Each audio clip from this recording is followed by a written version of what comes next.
มันโตไม่ได้ได้ขอขอลาบแล้วลาบแล้วมันลาบไม่พอเลยไปทางไหนกับเขาบอกบ้านนี่ไปเชียร์ยามโตตรงหน่อยชัวตายจะตายชักเขาเอ้าเชยยุแต่ว่าแท้เขาบอกอะไรก็เชยยุคนกะไม่ได้ให้คือมาตายฉันหน่อยอ้าวจังหวะใช่ไหมเขาก็เจอคนเล่นกันก็เจ้าคอยแล้วคนยิงผู้ชายตายฉันหน่อยเพื่อให้สะดวกชาวบ้านยากย่างเจ้าก็ยากทุกข์ก็ลีเนาะเม่นเฮานี่โอ้ย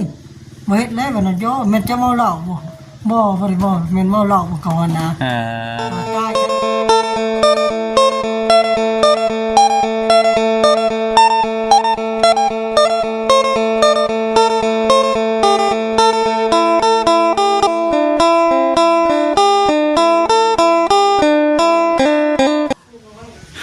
พี่น้องเนาะทักทายสบายดีกันเบิดสุขคนเด้อพี่น้องพบพ่อพบเจอกันคือเก่าพี่น้องเป็นมื้อนี้อย่าว่าชั้นว่าซี่เด้อพี่น้องเด้อเนาะเข้ามาเยี่ยมมายามเบิ่งทั้งลุงน้อยเพิ่นก่อนว่าซั่นเพิ่งได้พี่น้องเอ้ยที่ว่าทางบ่ที่ว่าทางบ่คำบ่ได้เข้ามาบางทีFC บางท่านเพิ่นก็จมคิดฮอดคิดถึงทั้งลุงน้อยแล้วก็ป้ามุกเพิ่นก็มีได้พี่น้องเอ้ยเนาะเพิ่นมีทั้งสองด้านสองมุมบางคนเพิ่นก็บ่มักทางลุงน้อยก็มีนะพี่น้องเอ้ยทางบ่คำกับเบาเสียงนะก็นี่แหละแวะเวียนเข้ามาเยี่ยมยามไปสิได้พี่น้องเอ้ยบ่ทันได้กุ๊กในปลาหมุกนี่แล้วติคือตัวโยดเจ็ดอยู่บาดนี่เต็งที่ขาเท้าบ่เจ็บเต็งที่เท้าเจ็บตามหมุนตามตีเฮ็ดนั่งก็บ่ได้ลงหน้าลงหลังแล้วไปจักเอาเพื่อนนั่งอู้เพิ่นอู้จักเอาไปมากะบ่ข้าวไปนี่เพิ่นว่าเอาลุงน้อยสบายดีเด้อลุงน้อยสบายดีแล้วทำจะขายคนหมกกันแล้วกันจมเลยสิเจ้าเห็นมาเพิ่นคาเวียกูจะโทรอยู่อย่ารบกวนสิเจ้าเมื่อยเจ้ามีอะไร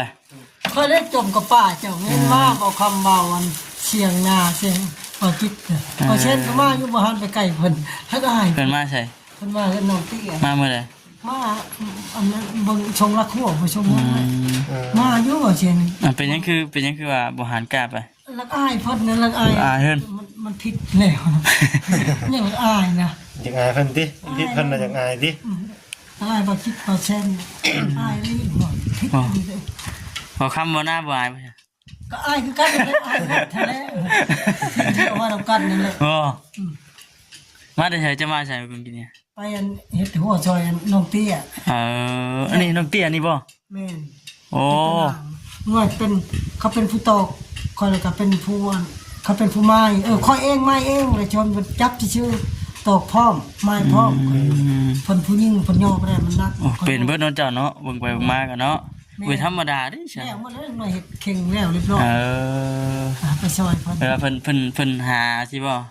ไปแล้วกันลุงเนี่ยไปแล้วก็เอาลึกข้อความมาเนี่ยได้บ่ว่าบ่เป็นว่ะพอดีเพิ่นว่าน้องเตี้ยที่อยู่หุ่นบ่เตี้ยบ่แซนซอยนี่แล้วเพิ่นว่าเตี้ยนี่เด้ซอยนั้นว่าจับซอยนั่นก็เลยเฮ็ดมันแล้วซะดันนึงดันจะไปเฮ็ดไปเฮ็ดมานี่ติแม่นไปเฮ็ดซอยต่างเพิ่นต่างหาต่างซอยกันเนาะอยู่ใกล้อยู่ทัดกันเด้จ้างเงินว่านแล้วเพิ่นก็ให้กินนั่งกินได้ซื้อกระเพาะซื้อน้ำว่านน้ำชมมาแล้ว30 10เนี่ยเนาะก็บ่อยากเอาแล้วเพิ่นเอาลุงๆไผก็บ่มีซอยกันให้เจ้าเนาะโดยว่าแต่ม่วงเรายังติดตามนี่ก็เป็นหมากนี่เนาะก็หัวนี่ก็ลุงน้อยแล้วอ้อมให้บ่หัวอะไรนะหัวต้นหน้านี่โอ้ทางทิศทางนี้ลุงน้อยเฮ็ดให้ก็เพิ่นให้ชั้นนึงตุ่นเฮ็ดบ่ได้เฮ็ดมาซื้อมานึงนี่มีงานเฮ็ดตลอดเนาะเดี๋ยวนี้เนาะบ่มีงานเขาโทรมาก็คุณห้องน้ำก็ได้เงินแสนว้ายห้องน้ำช่วมนี่เด้ตกลกที่ตายเลย2เม็ดจักเม็ดน่ะ2เม็ดกับ20แล้วขุดแล้วก็เอาลงเลยบ่ดีว่าขุดเอาลงพร้อมอีกโอ้ยมันก็ลุกแล้ว2คนกับปั้นกับ2แสนขุดกับไผกับเท่าเตี้ยนั่นเด้บ่ได้ขุดดาวซ่านตักลงเลยทิ่มขึ้นเฮ็ดมันไปเฮ็ดหมดขุดอยู่ไสอยู่ในบ้านพุทธินี่นะอันเด้เนาะใครกลัวเฮากินหน่อยกะใครกลัวเฮาบ่ได้เฮ็ดเด้ใครกลัวเฮาอยู่ซื้อ ชื่อก็มันบ่ได้ค่าไฟค่าน้ำมาก อ้าวเนาะทุกมื้อนี้แฮงมีรายจ่ายเด้นี่ไฟฟ้าก็มี เป็น ได้ ยังบ่ได้ชุกเลย นัวเชียนเฮ้ยขึ้นห้าน้ำชูบอกคำ บ่เป็นหยังบ่เป็นหยังลูกเอ้ยบ่เป็นหยังบ่เป็นหยังอย่าดอกป้าเราเมื่อยเด้เฮามีอยู่เด้เฮาซื้อมาอยู่ เขาก็ยังไม่มีได้กินเขานะยังเลย บ่เป็นหยังดอกเนาะเฮา ให้ช้ำชิปนี่จะไปซื้อกินนี่ มาเยี่ยมสิได้เฮามาเยี่ยมมายาม จักจะไปซื้อยังกินหน่อยเอาละไปซื้อพอดีซื้อน้ำมันมาทอดเลยค่ะจ้ะไปกินลายมือเติมแล้วนี่ โอ้ไข่เป็ด จะซ้อม แต่ว่าใครลูกจะมีลูกจักกว่านะ แม่นบ่เคยรู้ ผมเป็นช้ำชิปผมว่าซื้อช้ำชิปผมแล้วเนาะ 50พุ่น อ๋ ละ อที่เจ้าคนอีพีเขาว่าแพงป้าก็ซื้อช้ำชิปมันนั่นเนาะ เนาะ คนเขาว่าแพงแล้วที่เจ้าคนก็คนเงิน แม่นเนาะ ป้าก็ซื้อช้ำชิ จะ ป เป็นน้ำบางห่านบ่ใช่เนาะ นี่เป็นน้ำบางฮะ ที่เจ้าว่าเมี่ยงก็ซื้อมาแล้วก็ช้ำชิป 30ดิ ช้ำชิปป้าก็ซื้อชิปแพงเลยเนาะ นั่นแหละลุงเอ้ยมีใครในคำว่าเยี่ยมมายามช่วงนี้นะ มีแต่ประเทศแต่ห้องน่ะ แม่นดีว่าคือว่าสิเฮ็ดเฮือน บอก เอ้า คนนี้นะคนนี้นะ เฮ้ยคือว่าให้เขาสิเรียนให้ คือว่าลุงน้อยสิเฮ็ดเฮือนได้ว่าซั่น ได้วันเยี่ยม อ๋อยังนะยังบ่มีนะ อ๋อ ยังบ่มีแต่ว่าเพิ่นถามว่าคันมีงบคันมีเงินก้อนหนึ่งเสียดยังก้อนลงน้อย โอ้ฉันว่ามีเงินก้อนหนึงกันบ่ เพิ่นถามลิ้นบ่ได้ถาม แต่ว่าอันนี้เด้อลุงเจ้าเฮ็ดจังซั่นนี่นะนี่ อันนี้ นี่ อันนี้ค่อยเสียบไผนี่ต่อไผนี่บ่กระจายกลางคืน แบบนี้บ่ ก็ซื้อดอกไผนี่แน่พัดลมใหญ่หน่อยนึง ห่าน บ่ได้พัดลมแน่ Ừ. ขึ้นเบิ่งว่าพัดลม บ่เป็นหยังบ่เป็นหยัง นี่พัดลม เฮ้ย ซื้อ ใหญ่ข้างในเอามาให้ ทั้งประเทศเลย อืม $130พอได้ โอ้ดีใจดีใจนํ ได้ทาน3ซอง อันเด้ เก็บโตรวยกัน ใช้ไก่ปล่อยนะ ผู้เล่นอยู่ข้อผู้เล่นไก่กัน แม่นบ่ ลูกลง ไก่ข้าวเบิ่งลูก ไก่แล้ววันนี้เป็นเรื่องหมดเด้ มีข้าวดีไว้ หลายอย่างหลายแนวอยู่ บ่มีที่ห้ามครับตุ๊ก โอ้ลุงน้อยเปลี่ยนไปพี่น้องเอ้ยเนาะ ยาเรียนแล้วจะเท่าคิวไก่มาถ่ายได้นี่ไก่กันดิโต40ก็100ชื่อดิถ่ายก่อน เลี้ยงไก่มา ลุงน้อยเปลี่ยนไป ดิสิไก่มาเลี้ยงเป็นห โอ้ มื้อมันหมด โต ไก่งามแท้นี่ แม่นได้เงินเลยว่าซื้อเพิ่มหา มันบ่ได้ออกบ่นี่นะ อ๋อคือกันเลยมันกินอิ่มเลยมันนอนอยู่ แต่เอาอาหารมันกินเนาะ โดย ไงไว้ได้กินอาหาร โอ้โอ้ ไก่งามดีเนาะว่านาเนาะมีแต่ตัวผู้เด้นี่ ตัวแม่ก็มี ตัวแม่2 3ตัว ซื้อในบ้านเลยแหละนี่กับเงินผู้ใหญ่เป็นไห้แหละบอก เออ ใครดอกเฮาเลี้ยงอยู่สิมันบ้านห่างอยู่เด้มันบ่เป็นหยังดอกเนาะ เลี้ยง ว่า มั นาน เนาะ แพ้เด้อ โดย เออ เลี้ยงเลยแหละพอได้แก้ไขเนาะพอจิพอได้ พอได้แก้ไขไปเนาะ ไปกลัว เป เฮา ลี่ยนแล้วมันบ่ได้ได้ หลังจากคิดเฮ็ดคิดมาเนี่ยเปลี่ยนไปแล้วตอนนี้เนาะ ประเทศก็มาถามว่าบ่ให้เพิ่นให้เพิ่นคนผิดเขาเรียกว่าเพิ่น ให้นะ เพิ่นบ่ให้บ่เพิ่นนั่นบ่ให้เนี่ยคนก็ผิดข่อย อ่า ป่วยก็ทุกข์เลยทุกข์ไปทุกข์มาเลยเนี่ยป่วยก็ตึงเนี่ย กล้วยยังนี่กล้วยหอมบ่ ป่วยแน่นปลูกที่ใต้นี่ ขาดตลาดนัด โดน แม่น มีได้สิพันได้อยู่แล้ว ป้ายแล้วเด้ ปี15บ่ ชิมาแล้วก็ซื้อมาบ้าง อืม ขายได้ขายซะ ผู้หัน ซื้อยาให้ตะมุก ผู้หันผู้มั่งนี่ได้ไปได้ผู้ทางลุงน้อยแล้วได้ไปไว้ พ่อไปให้ได้นี่โทรไปคือเก่าแล้ว กลางคืนกะพักกันที่เด้อะไรจะย่ำมันดูเด้พักกันนาที รอเบิ่งก่อนพี่น้องเอ้ยเนาะลุงน้อยพาทัวร์ว่าซั่นมื้อนี้ มาแล้วหน่อยพักชาเนี่ย อัดยังน่ะ ได้อัดแล้วก็คืนยันนอนของมือเด้ อัดใช่ อัดใช้น่ะ นี่แหละเอาทำไปซีมาตั้ง อ๋อ ยังอยู่นี่ ไหลบ่ อัดไว้ โอ้ได้เด้นี่ได้ปุ่มเท่านี้เนาะ ยันคน ฉันดึงเชือกขึ้นมาเรียบร้อยเด้นี่ มากับบ่มีเด้ปานนี้เนาะ อ่า เด้ยันเขาหลัก มาไปใช่ มาตายแล้วเด้นี่ดินี่เสียวนี่ เฮ้อ นวดพังนี่ดิมา หัวเปิดตัวหนึงเด้ ได้ได้แล้วมันกินนั่นสะกดเด้ โอ้ยเนาะพักยาคาคิง แล้วเนาะ อันนี้พักอีหยังอันนี้น่ะ นั่นแหละเอาบ่ของแถว บ่แม่นอันนี้เลยลุงพักกันนี่ โอ้ที่ท้องที่ใส่เอามาปลูกไหม บ่นะเขาจะฮู้ชื่ออันสินะ ผักชมฝรั่งเนาะที่ลุงพ่อใส่ บ่แม่นว่าพักอันนี้คือน่ะพักหูเสือนะ นั่นแล้ว อันนี้ได้ เออ จะกินกับลากเป็นหยังอันใด โอ้ยใครเคยกิน เอ้า ขึ้นบ่ บ่ได้แม่นเพิ่นอ่ะดู กินป่ะจะว่ากินเขาบ่เคยกินจักที เฮาก็ยังถ้าเสือมันบ่น่าจะสิกินได้อยู่เว้ยแต่ว่าเห็นบางคนเพิ่นกินอยู่เลยเนาะเห็นอยู่เห็นเพิ่นกินนะ คิว เพื่อ คิวบ่เคยกินนะก่อน เนาะก็เห็นเพิ่นกินกับลากก้อยๆอยู่เด้อพี่น้องเอ้ยลุงน้อยเพิ่นปลูกยังบ่เคยกินจักเทื่อ บ่ ผักแพรเดี๋ยวโตสัวไก่สุกเท่า ตัวนี้ข่าวดี หอมเลย ผมมีนะ ได้มาจอดมาข้างมาก่อเฮือนตรงหน่อยบ่ เขาขมาแต่แล้ว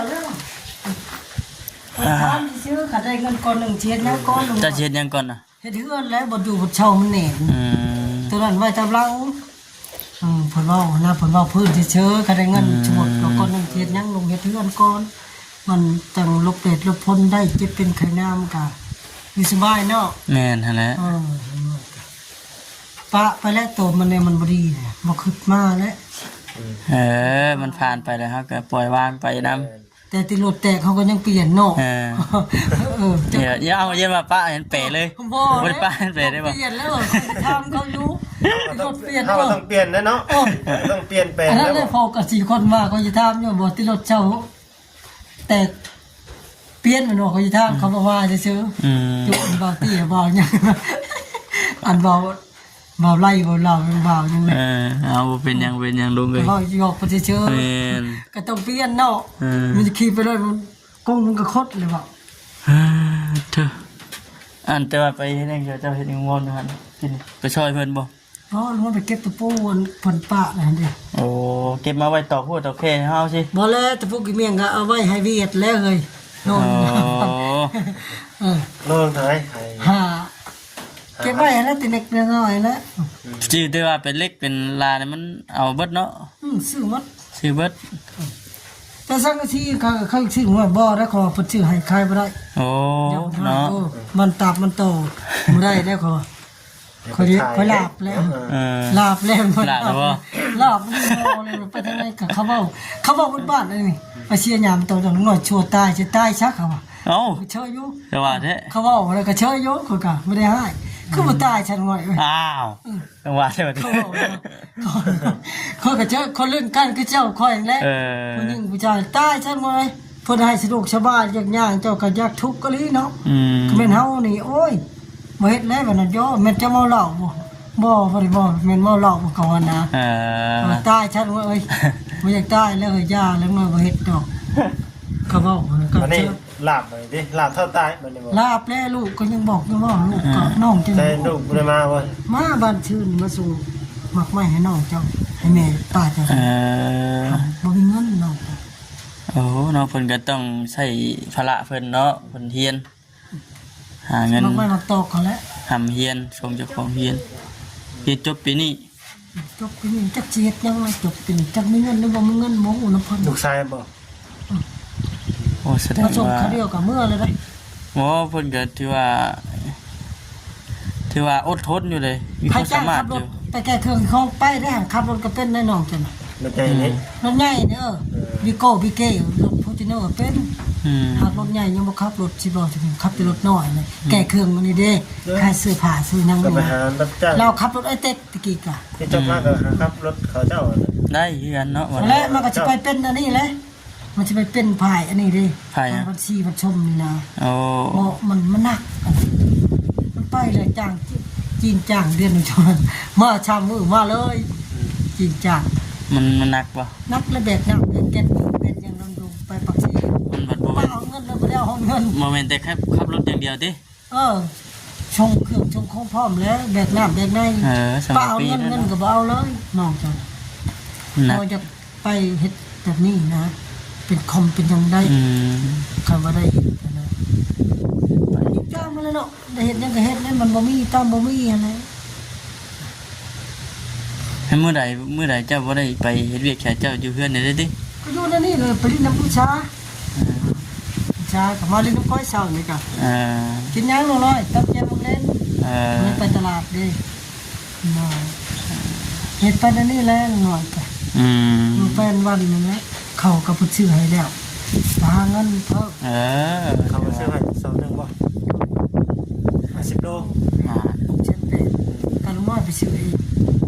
โอ้เพิ่นเอาเงินให้แล้วก็เจ้าไปซื้อเองไปกับประเทศอะไร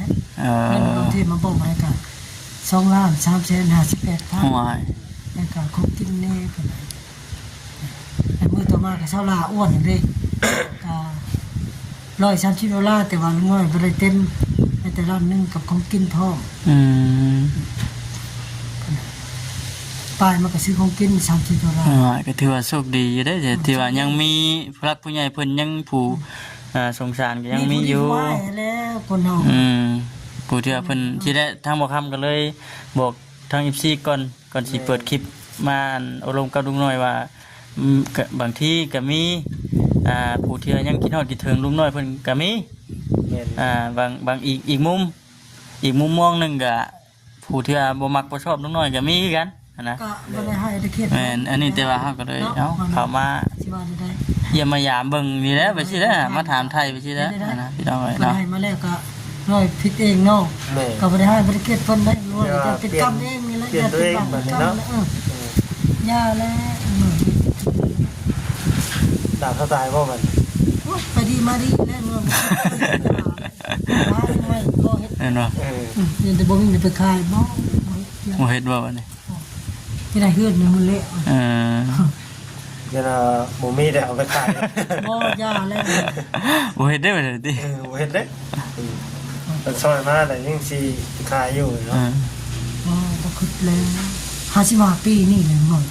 55ปีบ่อายุเจ้าแม่ไปก็บ่คือหมู่เลยแล้วก็หมู่เฮ็ดไปแล้วบัดทีนี้เฮ็ดเปียกปอกๆแปลกๆไปมีบนเพิ่นจ้างเพิ่นว่านเฮาก็ไปก็เลยพันในเฮือนแล้วนี่ดีใจเนาะดีใจเลยสนุกใจเลยแล้วน้องลุงเนาะไปเยี่ยมย่ามาสิเจ้าพุ่นแล้วไปเลยแต่ละเฮือนย่านเว้าซื้อเฮือนบ่ไปจังเฮือนแล้วบ้านเกิดเมืองเฮาทั้งนั้นเคยย่างบ้านสิเจ้ากันก็เคยย่างก็ไปได้บ้านสิเจ้าเพิ่นเก่งย่างไปได้บุญใหญ่เด้ปีนี้มีบุญใหญ่เด้ปีนี้ย่างมาพี่บ่รัดป้าไปบ่ว่าย่างกับทางใหญ่อยู่เด้มันส่งเลยพี่บ่พูดว่าเราอยู่พุ่นอีเราอยู่บ้านพีนตะกี้อยู่บ้านพีนบ่แล้วเป็นคนบ้านพีนนี่ปะเลอแล้วบ่ได้บุญบ้านเจกอันบ้านเจกย่างไปเราคนบ้านพีนมาอยู่ย่างอยู่พี่มาอยู่แต่น้อยมาอยู่น้ำเอื้อยน้อยก็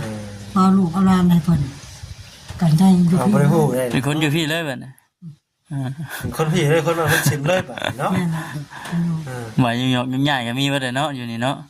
ยังอยู่บ่ยังอยู่มีแต่ว่ามันสามโนครัวเลยมันใช่บ่ได้ยังบ่ได้ว่ามาอยู่พี่ใหญ่สุข้าวมาแต่พุ่นมีอยู่ตัวนี้แต่ว่ายังบ่ได้เฮ็ดยังบ่ได้เฮ็ดแม่นใหญ่สุข้าวซื่อๆนี่แสดงว่ายังเห็นว่าอันนั้นก็ยังเป็นคนตกหล่นอยู่เด้ใช่ป่ะสิยังบ่ได้เฮ็ดสมมุติสมมุติครัวมีแต่แจ้งให้ฮู้ชื่อนะแต่ว่ายังบ่ได้เช่นบ่ได้หยังดอกเนาะนั่นนี่เช่นแล้วเราเช่นนี่เช่นเยอะแต่ว่าชั่วคราวซื่อมีเงินแหละน้อยสิเฮ็ดบ่สมมุติครัวประมาณ3-4 ล้านก็มีได้ว่าเพิ่นว่าให้เป็นหันเป็นหนีมาเพิ่นก็ยังเอิ้นว่าคนตกหล่นคือเก่าเนาะแม่นๆบ่แล้วมีเงินมีคำหมดแล้วจังเฮ็ดมัน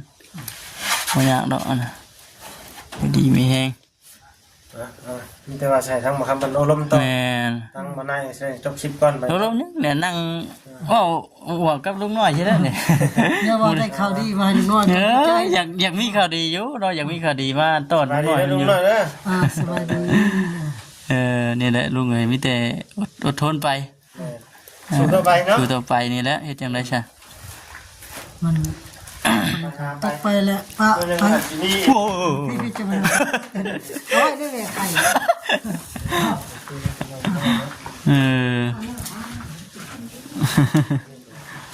อย่าได้เนาะพี่น้องเนาะ กันว่าบ่มีไผเข้ามาหากับมิตรสมอยสมีเลยเนาะ อ๋อแล้วบ่เซ็นบ่เซ็นแล้วก็แล้วเลย เอ